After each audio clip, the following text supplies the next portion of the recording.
What is up, studs, and welcome to Ask MandR episode 358. On this episode, we'll be discussing potential new LEGO Clone Trooper accessories, what the next big LEGO Clone Trooper vehicle may be, if LEGO's downsizing is to push you towards buying something more expensive, and much more. If you have a question or topic for next episode, drop it down in the comment section below. Hit the like button if you guys enjoy, and let's get to our first question from Rydarth Bricks, who says, with the new rangefinder piece, what do you think the situation will be the next time we get visors in a set, as the old rangefinder and visors were always bundled together no matter the set? Do you think this could also mean a new visor in the near future? I think what's going to happen is what we have seen happen throughout the history of LEGO Star Wars way back in the day, 2009. I know some of you guys probably weren't even born, which is a bit scary, but they had the visors and rangefinders and the floodlights and like the camera and the pauldron, like all of that stuff would come in the same bag, and they've just kind of taken stuff out of the bag over the years, and we're basically down to the rangefinder. And the floodlight would also still exist, but they haven't used the floodlight probably since, if I had to guess, 2011 or 12. I don't know the last time really. But basically over the years, they've just continued to take pieces out of that accessory bag. I don't think that situation is going to change here. We'll just be getting visors in the accessory bag, unless, of course, they do make a new visor piece.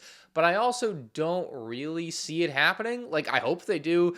But to me, like, the most sensible answer is just what they've done over the years is continue to take pieces out. I don't personally see the need to put out a new visor piece all that badly, but I could also be swayed if I saw like a Lego style one that was more accurate and looked better than what we have now. Like, you could easily convince me, right? But as of now, I think what we have works, as many people say, fine. Josh says, do you think they are working on a new waistcape piece, and do you think it will be plastic? I think the new pauldrons are definitely a step in the right direction, and I don't think it's unreasonable to think they could be working on something new for the waist.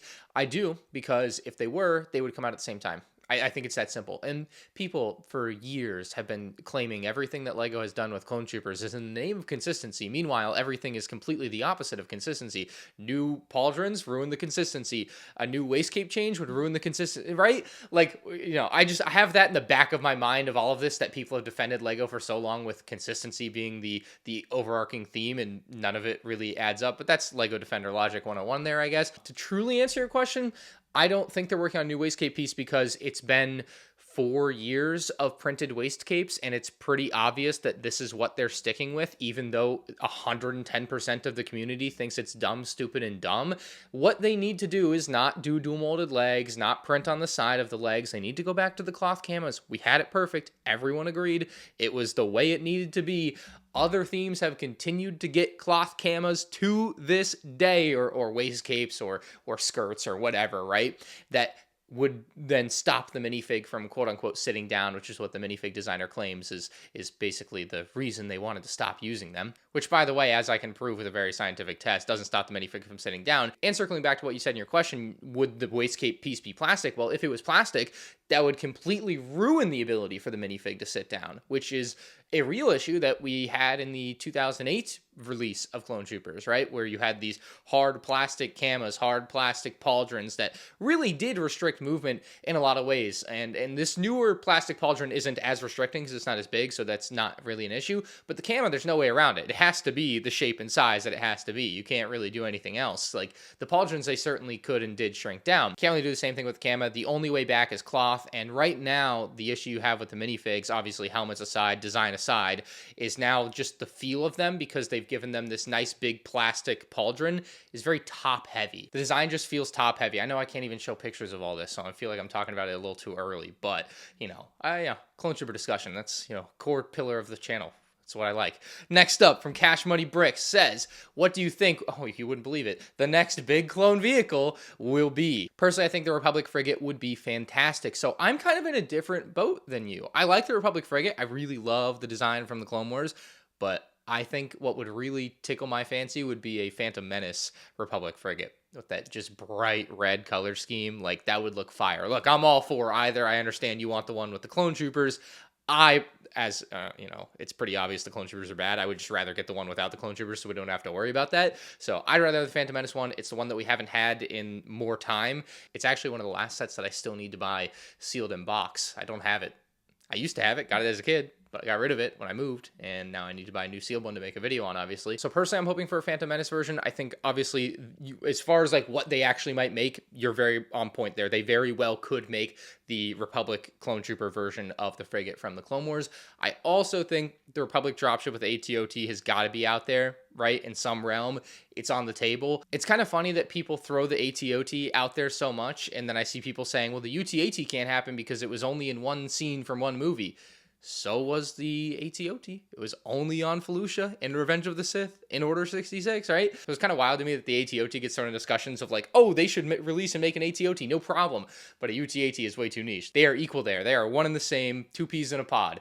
And so I think the UT-AT, very much because of not making the UT-AT this year, is on the table. I don't think it's going to be next year. I don't think it's going to be the year after. I think it's going to be a while, but I think the UT-AT will eventually happen because it's pretty clear that people want it, and it's obviously pretty clear that they need to fix the waste capes for the Galactic Marines and Commander Bakar, and they will make more money when they do that later on, when they slightly improve the clone troopers there. I hate that this is my answer, but I feel like a dropship in AT-OT, like I've for a long time said I don't think it'll happen, but with the way they've downscaled things, like they could make an AT-OT that, much like an MTT, holds 6 clone troopers, right? Instead of 20 or 18, whatever it used to hold, right? But they could make a smaller AT-OT, a smaller dropship, and downscale it. If you get the set to like $300, I think it does okay, because basically all the clone vehicles are 140, now 160. You combine 2 of them together, you get to 300. It seems like that could happen, and then that's a reasonable price in today's Lego Star Wars market. Maybe 350 would be pushing it. It would certainly not rival the size and the amount of like troops that the previous version of a dropship and AT-OT could fit. I think the other issue is that if they do make it, I don't think that they were thinking they would make it, because I don't feel like the previous ATT, and we still haven't seen like the top of the turbo tank, so we don't know for sure that the turbo tank wouldn't be compatible. But back in the 2008, 2009, 2010 era with the ATT, the AT-OT, and the turbo tank, all 3 of those sets had the same style handle with the same like clip system where you could actually have the dropship carry any of those 3. I don't think you would see that same continuity there with Lego Star Wars these days. I think you'd just see this new dropship AT-OT set stand on its own if they actually do make one. My caveat to that is we probably honestly aren't going to get a big clone trooper vehicle next summer, like kind of running out of things. Also, new Mando movie, like now that there's a bunch of big new content, they'll probably put all of their big expensive sets towards new movies. So I think we may actually see nothing for a couple of years. That's also on the table. Can't forget that. And one more thing, of course, a recolored Republic gunship. The Coruscant Guard gunship, okay, like cool color scheme. Can we get more? Like that to me is kind of the whole point of what we should be doing with Republic gunships, is like you've got so many. The world is your oyster. You can do Wolfpack, you can do regular, you can do Munilist, you can do there's just so many of them. I can't even name more. Nikhil says, what's your favorite collab you've done with another Lego YouTuber? And there's only one that comes, like I've done a lot. I've been able to collab with a lot of great people, a lot of fun times. But one comes to mind that's funnier than the others, and that would be Sans and I's fake Lego designer interview that we did back in 2020, I believe. Hi, yes, I am Hans Svensson. Maybe it was 2021, but the reason that we made that video is Lego, through their ambassador program, because I was in the ambassador program, had told me that we were going to get to do a Lego Star Wars designer interview, and I was so excited to do that. And there's been a fly. I hope you guys have seen this fly flying around. It's going to be like the Breaking Bad episode. Fly, like what do you mean? I mean, a fly. A housefly. They told me that I would get to do a Lego Star Wars designer interview. They told me the lead designer, Jens, was excited to do the interview. Months go by, no interview. Story of my life. And so I just thought it was hilarious to do a fake interview, and that is exactly what we did. So if you've never seen that video somehow, I think it's absolutely hilarious. There's some good jokes that are like funny for the time, especially, I think, you know. What's kind of crazy is obviously just recently I did my very first like real interview with a Lego Star Wars designer, a former Lego Star Wars designer, with Nathan Clark. That was on there's the fly again. It was on the vlog channel. So if you guys didn't see that, also check that out, because that's a pretty cool video, and we talk a lot about a lot of different things, especially about the sets that he did, but potentially some more stuff coming there would be pretty cool. But as far as like that original like fake Lego designer interview video, that's the funniest thing to me. I had a really hard time getting through filming that because of how much laughing I was doing. Like I was just like hiding my face. We would do like 4, 5, 6 takes of a thing because I just couldn't hold it in, basically. So there's no way that wouldn't be my favorite collab that I've ever done. So not to offend anyone else that I've collabed with, but it puts a smile on my face every time I think about it. What do you have to say about the company slogan, only the best is good enough?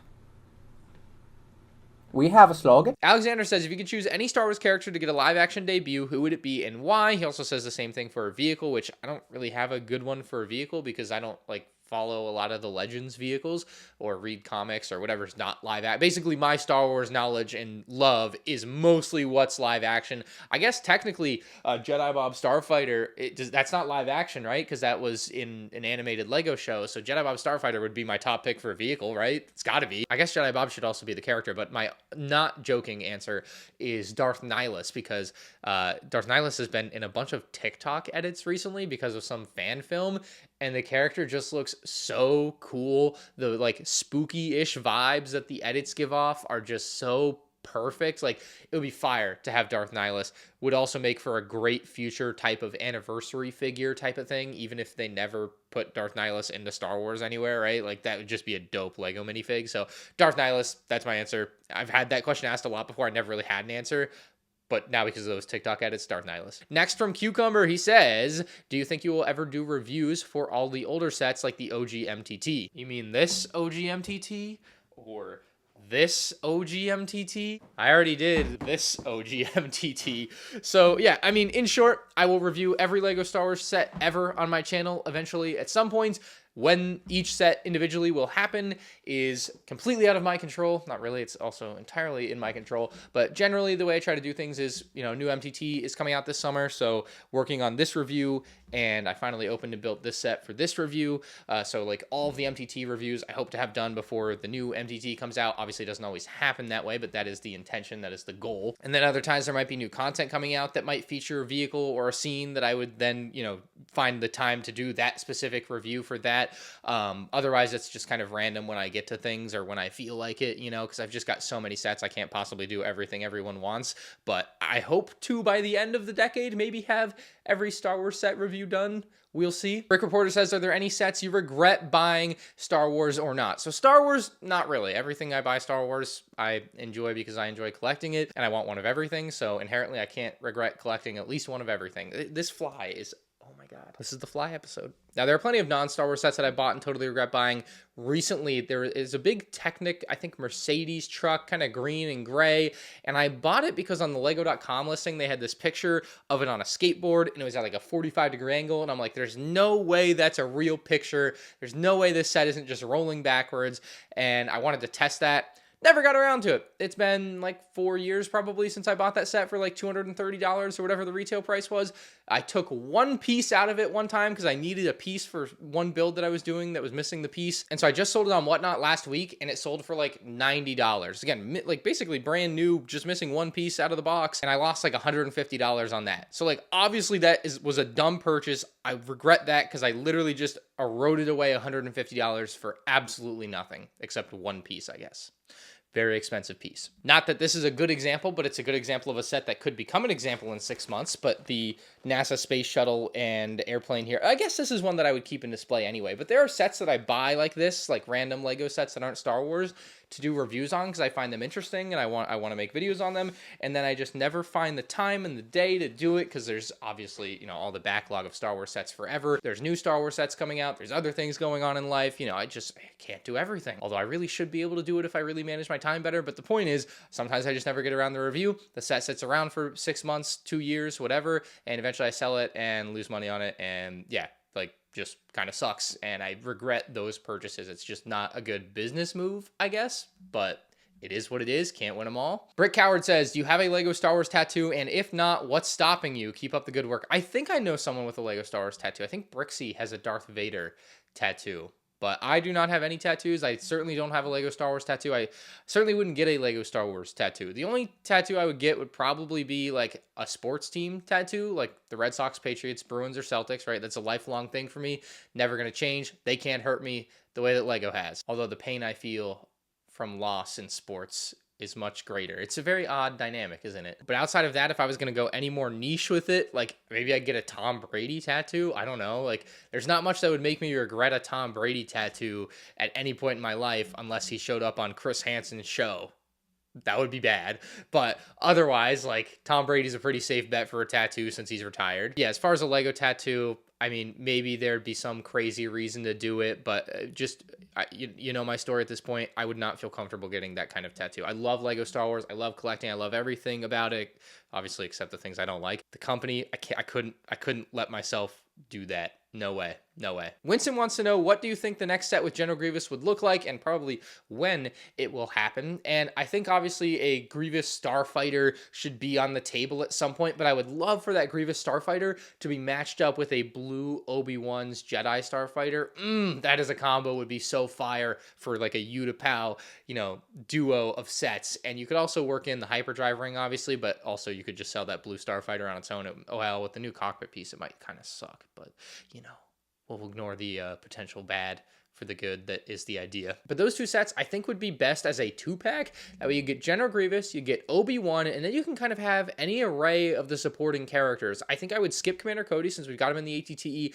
I would skip the Airborne Trooper unless they're going to bring back Waste Capes, because I don't want another just downgraded clone trooper. Skip the 212 Trooper, obvious reasons. And so that leaves us with like a bunch of the Separatists and the Utapau characters that are there, like the name characters that we've seen but never gotten in Lego Star Wars form. Like Wat Tambor is on Utapau, I think. Newt Gunray, like a bunch of those Separatist leaders are there, could make great characters in that type of set. That would be my idea for the next set with General Grievous. That would be an insane combo set. And obviously, you can make the case that it's a great play set, right? You got the Grievous Starfighter, the Obi-Wan Starfighter, and they fight each other, and that's good for kids. And so you get that aspect of it too, obviously. And so I think that as an there's the fly again. And I think that that as an Utapau set would be phenomenal. Probably not going to be what the set will be. I guess most likely, looking at history, it would be a standalone General Grievous Starfighter. Otherwise, you'd have to find some weird type of scene or set for General Grievous to have existed in, like his combat speeder, but also I think that's kind of a lame one to do. Also considering that combat speeder as a set would cost like $50 if LEGO released it today, blows my mind. Don't want to think about that. I'd rather just get what people consider an overpriced General Grievous Starfighter and Obi-Wan Starfighter combo pack and call it a day. QWERTY says, Ryan, you often find issues with the accuracy of sets and minifigures. Seeing as LEGO is an artistic medium, how much artistic license do you think designers should have? I think that small discrepancies between model and the real thing are more likely a product of designer style and perception rather than blatant inaccuracy. And I think you're wrong here. Like, knowing as much as I do and having obviously talked to some designers over time and having watched and read basically every interview that exists of a Lego Star Wars designer, I don't think you're right. But it's also not wrong that like sets can have minor inaccuracies, and that's okay. Like it's Lego. It is not a perfect medium to produce the perfect thing, right? You're gonna have things that are off. There's studs on the side or studs on the helmet or studs on the top of their head or their feet are square. Like these are mostly just like cop-outs that people throw out to say that the reason that something isn't accurate is because it's Lego. No, Lego makes tons of things that are perfectly, this thing looks just like the airplane and space shuttle, right? We all got that, okay? So why can't our gunship look just like a gunship? It's that simple. But I'll use this example because I think it's an easy one that everyone kind of knows, is the AAT from 2020 with the giant cannon strapped on top of its head. Just shouldn't look like that. Just crazy, ridiculous looking. That is not the designer style. That is just simply blatant inaccuracy. Now, the reason for that inaccuracy could be many things, right? They could have made it look like that just because. And that's the answer. Because remember, like in some interviews, they'll say, well, we didn't even think about it. Who knows? Like you get that kind of answer every once in a while. More realistically, the answer is the budget. That's always the answer, unfortunately, almost. The budget and the constraint of pieces, right? The pieces that exist to create something in the size and scale with the shape that you need. And so potentially to make an AAT cannon that scales perfectly with the body, like they did in 2009, for 2020, they just couldn't do that because they didn't have the pieces that would allow them to still like put a minifig inside, still have the functionality, still have the little antenna things on the side and still spin around. You know, maybe that was not possible at a smaller scale to retain all four of those kind of functional things and also like still have it generally be the right shape and proportions within itself, right? Not compared to the body, because compared to the body, it looks ridiculous. And so the budget aspect of that would be that they didn't increase the size of the body because they wanted the AAT to be $40 and not $50 or $60, when if they had increased the size of the body, they would have completely just gotten rid of the issue of the cannon being too big on top, right? So I think most inaccuracies are like that. Or it's like the crab droid, or the rather spider droid in the ATTE set from 2022. It was not the designer style that a spider droid was better in the ATTE. They, quote, didn't even consider the accurate crab droid, right? And as someone who's watched and read basically every Lego Star Wars designer interview that's out there, they're out there. Look them up. You can watch them for yourself. People that want to defend Lego. All of these designers basically every time say that they try to make everything as accurate as possible. I've never seen one designer say, we could have made it accurate, but we didn't. No, they always say we tried our best to make it as accurate as possible. Does that mean they did? In the AAT's case, definitely not. In some other sets, obviously not. Obviously, with a lot of the Clone Trooper minifigs, definitely not. But the public-facing answer in interviews is always, we tried our best to make it look as much like the source material as possible. And that should absolutely be the answer. And if you look around, I think that is what they are accomplishing with 80%, 90% of their products. And then, of course, there's the 20 or 10% of products that aren't quite hitting that same mark that a lot of the other products are, or that previous versions of those products were when sets were cheaper and Lego had less money, right? So those are the lenses that I view things through, is that all the designers always say that everything is attempted to be very accurate. In every visual dictionary book, they tout how accuracy is important and how they literally put the minifigs next to the picture in the movie to make sure every detail and every garment is perfect. No detail goes left unturned. Quote Michael Lee Stockwell at LegoCon. Everything public facing that Lego has ever put out is accuracy, accuracy, accuracy. Everything in my review is I hope this is accurate, this is not, good, bad, simple like that. Very little is left up to designer style. Something like Jedi Bob Starfighter, designer style. And I think it turned out great with the designer style and taste, because I believe that was just made up completely from the designer's minds of what do we make a Jedi Bob Starfighter look like? And it turned out great. But something like an MTT isn't supposed to be like that, and it is not like that in Lego's eyes. They don't really get that kind of liberty with sets like that. UCS sets, obviously, too, specifically, they're collector sets. They're supposed to look exactly as close to the model as possible. But even the quote-unquote play sets, accuracy is still very much something they are striving for. Saying they are not doing that, or that they're allowed to just kind of go off crazy and do things that aren't accurate, not gonna be the case 99% of the time. I really wish I could have a conversation with the person that asked this question about this for this video, because I just feel like I'm talking, and he doesn't get to give any bit of his retort. But yeah, kind of the same deal with minifigs. It is not the designer's style to have the lines and colors messed up on the new 327th Trooper. It's just not. He just got it wrong. It's that simple, right? It sucks. It's so simple because they did things better in 2005. For that 327th style, right? They had the proper number of ammo pouches. They had the more proper shaping for his markings on top of the helmet, going up. Just simple things that they did better in 2005 that they now do worse in 2025, That's not the designer's style. That's just getting it wrong. Commander Fox, another great example. Like I said, they literally have pictures of how they do it in the visual dictionaries. They put the minifig next to the character and universe, and they try to match it as much as possible. Obviously, it's stylized to Lego, but they, within that style, make it as accurate as possible. I think a good example, I didn't even intend to bring this up, but our crafters are Craft and Rex.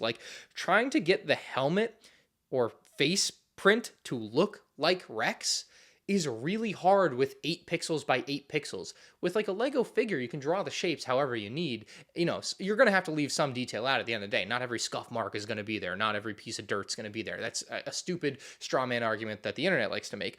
But within the medium, of the figure, and in this case, with 8 pixels by 8 pixels, it's much more difficult. But you try to get, you get the visor, you get the blue markings, you get the couple yellow dots to try to represent the Jag eyes as best as possible.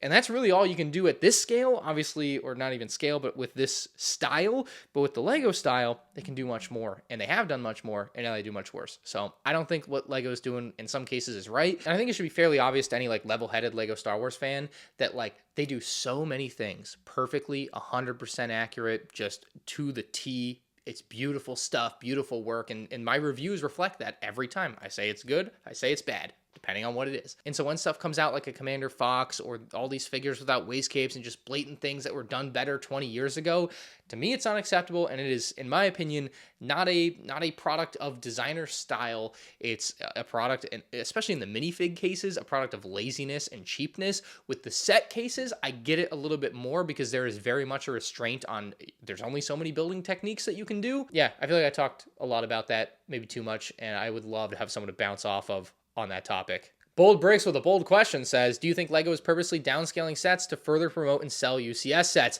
I don't think so, but I wouldn't be surprised, because if you look at what like Apple does, I think MKBHD points this out really well with their tier pricing of like iPhones. You know, you got your $400 iPhone SE, then your iPhone 14 for $500, your iPhone 16 for $600, you know, another $100, you can get this, another $100, you can get that. You get the iPhone 16 Pro for $1,000, you know? You just keep going up the ladder. It's the pricing ladder. And I imagine LEGO could employ some sort of similar idea, but usually it's like you're either spending, in the case of an AT-AT, $160 or $850. There's not really a ladder to work up there. It's a giant step. It's a leap, some would say. But that's also not a great example because the AT-AT is not downscaled. The new Slave 1 is a perfect example, I think.